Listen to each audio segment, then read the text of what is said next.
In this screencast, I'll be evaluating my performance as a fitness instructor based off the HIIT style circuit training session I planned and delivered to my participants.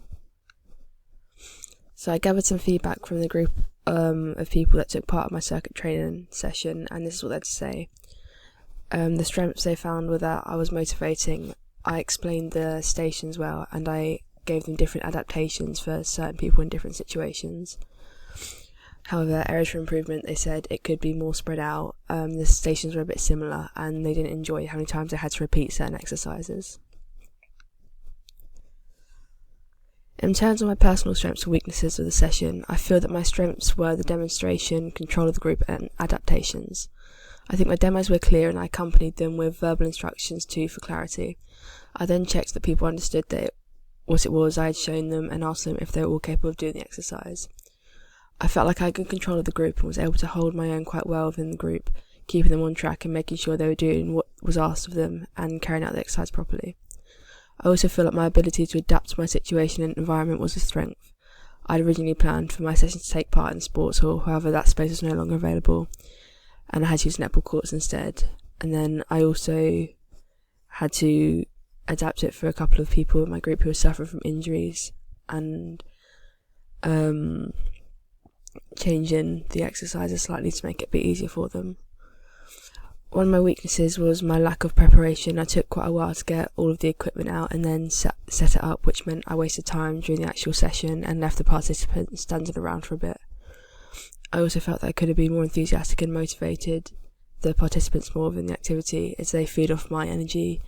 and so by me being more enthusiastic, it should in theory make them more enthusiastic and want to get more involved in the activity.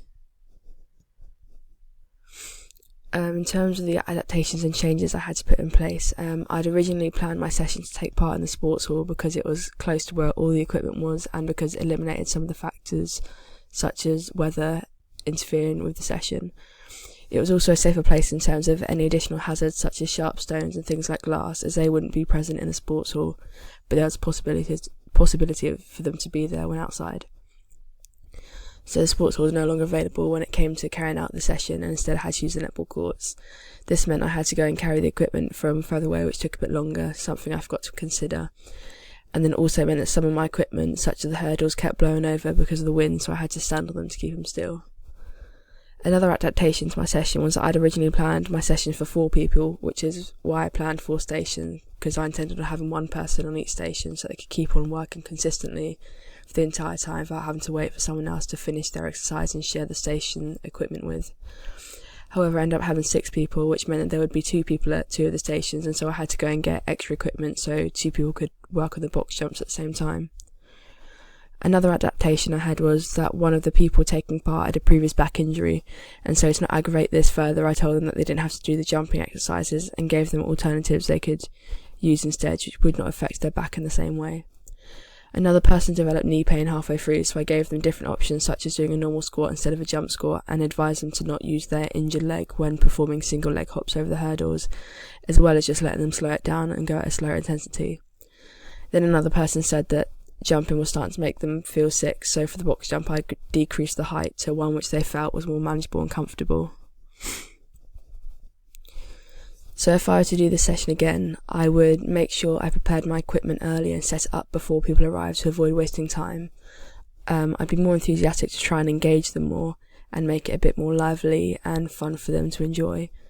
I'd add more variations in terms of the exercise at each station, because for example the squats and the box jumps were similar motions. Although they were doing slightly different things, they were quite tedious, I suppose, for the people taking part to keep on repeating these. I'd also spread it out more, that way there would be more room for the sprints I added at the end of each station, and it would be more effective as they're quite close together, so they couldn't sprint as far as they could and couldn't accelerate as much. I'd also change it to be less reps on the stations, so that might mean coming up with more